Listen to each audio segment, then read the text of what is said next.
ये है Socotra island, पूरे इंडियन ओशियन में सबसे यूनिक, आइसोलेटेड और सबसे ज़्यादा स्ट्रेटेजिकली इम्पोर्टेंट आइलैंड। आम लोगों को शायद इसके बारे में कुछ ज़्यादा इन्फॉर्मेशन ना हो, मगर दुनिया की कई कंट्रीज़, खासकर यूएई और सऊदी अरब की इस पर बहुत कड़ी नज़र है।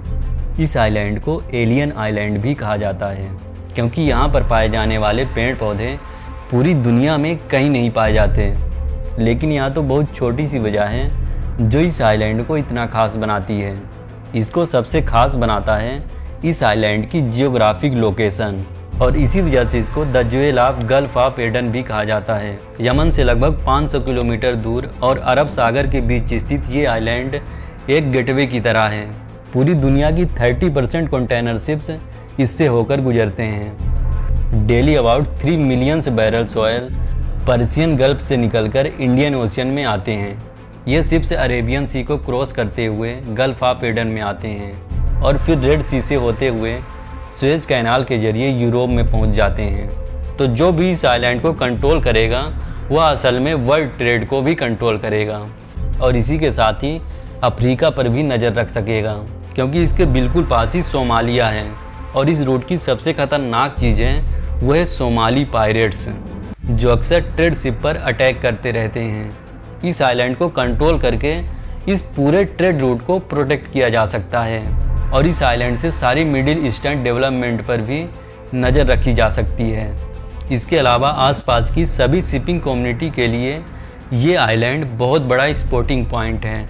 तो यह इसकी जियोग्राफिक इम्पोर्टेंट, जिसकी वजह से ईरान से लेकर कतर और इंडिया तक हर रीजनल पावर इस आइलैंड पर अपना बेस बनाना चाहता है। लेकिन यूएई और सऊदी अरब बाकी सभी कंट्रीज में से सबसे ज़्यादा कोशिश कर रहे हैं इस आइलैंड पर कंट्रोल हासिल करने के लिए, और उसकी सबसे बड़ी वजह है यमन। एक्चुअली ये जो सोकोट्रा आइलैंड है ये यमन का ही पार्ट है, लेकिन वो कल्चरली और सोशली यमन से बहुत डिफरेंट है। सोकोट्रा की पॉपुलेशन अबाउट 50,000 है, और यहाँ पर 50% सुन्नी और 50% शिया मुसलमान रहते हैं। यहाँ पर रहने वाले ज़्यादातर लोग या तो मछलियाँ पकड़ते हैं या फिर खजूर की खेती करते हैं। लेकिन अनफॉर्चुनेटली नेचुरल रिसोर्सेज से भरपूर ये आइलैंड पिछले कुछ सालों से उस सिविल वॉर का हिस्सा बन चुका है जिसने पूरे यमन को तबाह करके रख दिया है। यमन की सिविल वॉर की बात करें तो इसकी शुरुआत तब हुई जब 2014 में सरकार विरोधी शिया ग्रुप हुतीज ने यमन की कैपिटल सना पर कब्जा कर लिया, और यमन के प्राइम मिनिस्टर मोहम्मद वासिन दावा को रिजाइन देना पड़ा। यमन वॉर एक कॉम्प्लेक्स टॉपिक है, ये एक प्रॉक्सी वॉर है। सिंपल शब्दों में कहूँ तो इस वॉर में पर्दे के पीछे कई कंट्रीज इन्वॉल्व हैं। एक तरफ अमेरिका और गल्फ कंट्रीज हैं जो यमन की गवर्नमेंट को सपोर्ट कर रहे हैं, और दूसरी तरफ ईरान है जो हुतीज को सपोर्ट कर रहा है। यमन एक ऐसी प्रॉक्सी वॉर की आग में जल रहा है जहां दुनिया की सुपर पावर अपने मकसद को पूरा करने के लिए यमन की ज़मीन और वहां के लोगों का यूज कर रहे हैं। इस टॉपिक पर डिस्कस ना करके हम आते हैं सोकोट्रा आइलैंड पर। तो सऊदी अरब और यूएई की सोकोट्रा को हासिल करने की एक वजह तो ये है कि यहाँ से हुतीज पर आसानी से नज़र रख सकेंगे, क्योंकि ये हुतीज अक्सर यूएई और सऊदी अरब पे मिसाइल और रॉकेट से अटैक करते रहते हैं। तो यहाँ पे बैठकर यूएई और सऊदी अरब इस प्रकार के किसी भी अटैक को बड़े आराम से फेल कर सकते हैं। बल्कि इवन अगर इन्हें कभी हुतीज पर मिसाइल अटैक भी करना पड़े तो एज़ कम्पेयर टू यूएई यहाँ से अटैक करना काफ़ी ईजी होगा। लेकिन अब ये स्टोरी और भी ज़्यादा इंटरेस्टिंग होती जा रही है। 2015 में सोकोट्रा आइलैंड में एक बहुत बड़ा तूफान आया जिससे काफ़ी जान माल का नुकसान हुआ।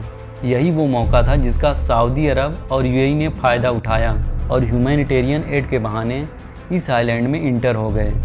इन दोनों अरब कंट्रीज ने लोकल इंफ्रास्ट्रक्चर को डेवलप करना शुरू कर दिया और तूफान प्रभावित लोगों को खाने पीने और रहने का इंतज़ाम किया।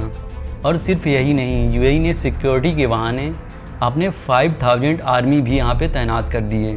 फिर 2018 में यूएई ने यमनी आर्मी को ट्रेनिंग देने के बहाने यहाँ पर अपने और आर्मी पर्सनल को तैनात कर दिया। और फिर 30 अप्रैल 2018 को यूएई की आर्मी सोकोट्रा के सभी एयरपोर्ट और सी पोर्ट पर कंट्रोल कर लिया।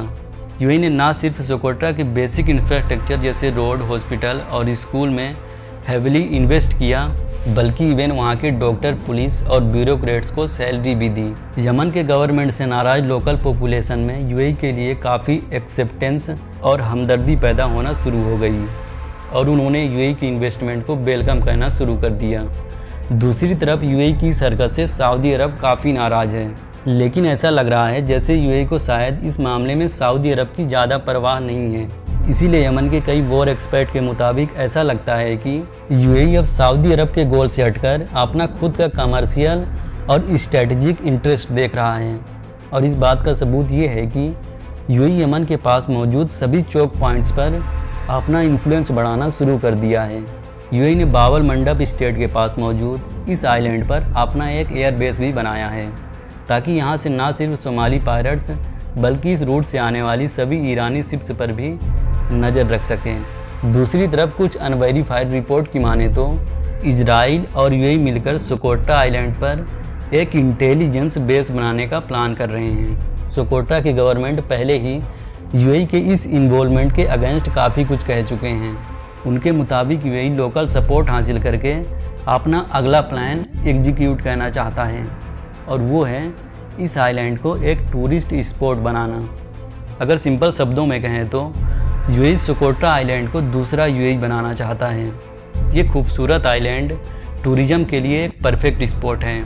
यहाँ की यूनिक जियोग्राफी काफ़ी ज़्यादा टूरिज़्म को अट्रैक्ट कर सकती है, और कई यूएई कंपनीज अबूधाबी और अबू धाबी के बीच वीकली फ़्लाइट भी ऑपरेट कर रही हैं। अपने इस प्लान को पूरा करने के लिए बड़ी बड़ी यूएई कंपनीज पहले से ही इस आइलैंड के नेशनल पार्क में 5 स्टार रिसोर्ट्स बनाने की तैयारी शुरू कर दी हैं। इवन कुछ ऐसी पिक्चर्स भी सामने आई हैं जिसमें ये देखा जा सकता है कि इस आइलैंड के यूनिक पेड़ों को उखाड़कर दुबई ले जाया जा रहा है। और वो वक्त शायद अब ज़्यादा दूर नहीं होगा जब यूएई सोकोट्रा आइलैंड को अपना पार्ट डिक्लेयर कर देगा। ये जो डेवलपमेंट हो रही है, ये सोकोट्रा के लोगों के लिए खुशखबरी है या खतरा, ये तो आने वाला वक्त ही बताएगा। बाकी इस पर आपकी क्या राय है, हमें कमेंट करके ज़रूर बताइएगा। मिलते हैं नेक्स्ट वीडियो में, तब तक के लिए आप अपना ख्याल रखें।